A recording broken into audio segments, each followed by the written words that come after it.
Right? This is the Mark Hope Show, and I'm proud to say that this is the first episode that I am airing of the show since I got my kidney from my son in law. And if you notice my shirt, it says, I don't have a favorite child, but if I did, it would be my son in law. That's exactly right. He saved me. And I love that guy. And I'm here with Robert.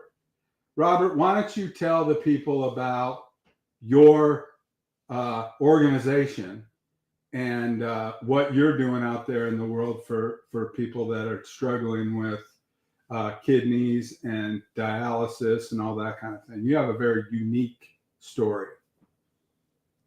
Well, thank you, Mark. My name is Robert Ivy, and we have a kidney foundation. It's in honor of my late mother. Her name was Roberta J. Ivy, and we named our kidney foundation after her, Roberta J. Ivy Kidney Awareness Foundation. But we got some abbreviation, RJI Kidney Awareness Foundation, and we have walks every year, and we give the proceeds to dialysis where my mother was on for 35 years. We give back to them to help with I transportation. think I saw you giving them a check the other day. It was on your page. Yes, yes. So, like I said, we give money back, and what we're trying to do, we're trying to spread to uh, another town where I'm from by 45 minutes. If you look on there the other day, I had two slides on there. It was a dialysis unit here in Oxford, where I'm from, in Sardin, Mississippi, about 45 minutes away. So we trying to expand, trying to help. Over the years, we hoping that we can raise enough money to give to dialysis all around Mississippi. And we teach and educate about this deadly disease. You know, we trying to encourage people to get a checkup and things of that nature. And Robert, you're now reaching all over the world. People are watching your shows that you do on TikTok and your videos to just help people learn, what they can do in advance. It's not Yeah, just Mississippi. There might be somebody in Texas or Oklahoma or somewhere else that says, I see this guy and what he's doing. And you're not only involved in the dialysis, but you're also reaching out into one of my favorite subjects is how do we get a live donor to rescue these people from dialysis the rest of their lives? And you're actually interviewing these folks to try to get them some exposure to a live donor. yes, Mark. You know, sometimes I reach out to people, and sometimes they reach out to me. But most of the time, I reach out to them and just let them know that if they don't mind, I will do a video of them letting the world know that they're looking for a kidney donor. You know, like I tell them, it won't hurt nothing. I can't guarantee nothing, but you never know. And how I got so involved, Mark, you know, I've been around dialysis all my life. My mother, she was on dialysis for 35 years.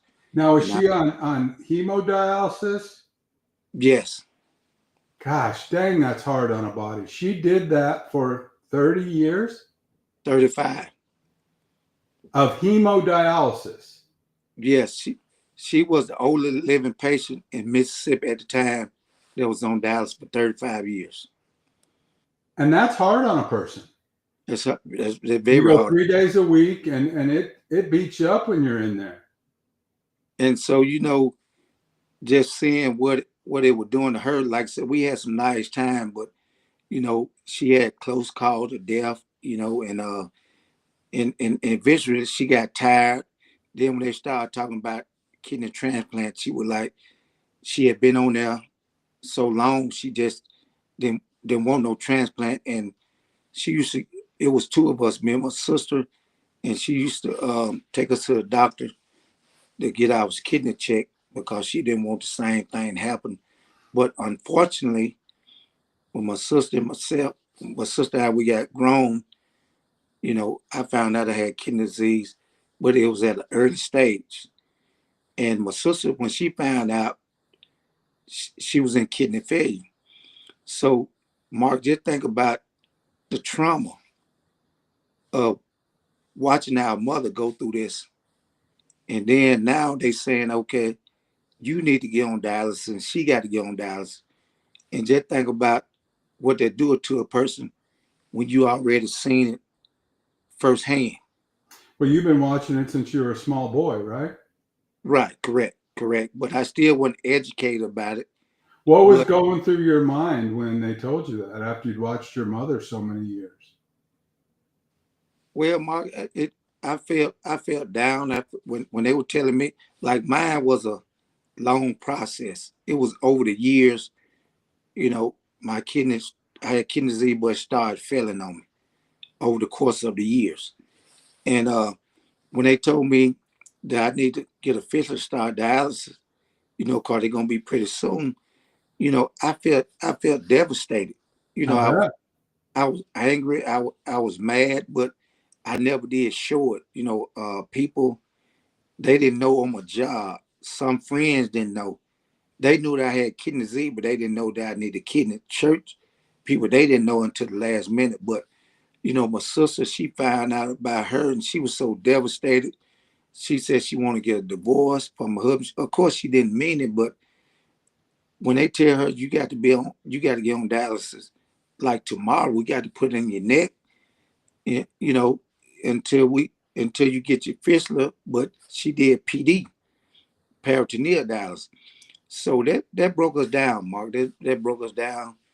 And like I said, firsthand, just seeing it, and we wasn't the type that would go to a doctor on a regular basis. So you know how kidney disease Oh, I can be. know it. And that's what you're trying to It, make sure people do now. right. It can be a All right, silent killer. I'm gonna stop us here because Robert and I decided that we were going to do 5-minute pilot to do kind of a ride check on the studio software and all the stuff, and we've already gone 7 minutes. And if you guys are watching this right now and you're compelled by this very interesting story, Robert and I are going to do a weekly show, and we're going to let it go to a half an hour.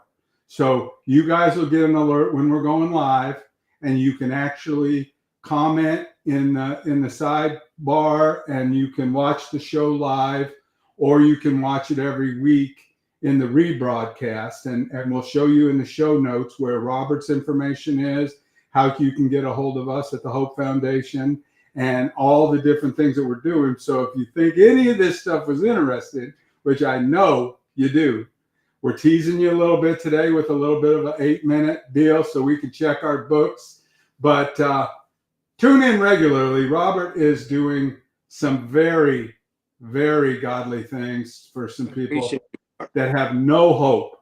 And then when they meet Robert, maybe we got a little bit of hope to store up. So I'm gonna close the show down, but look for more content.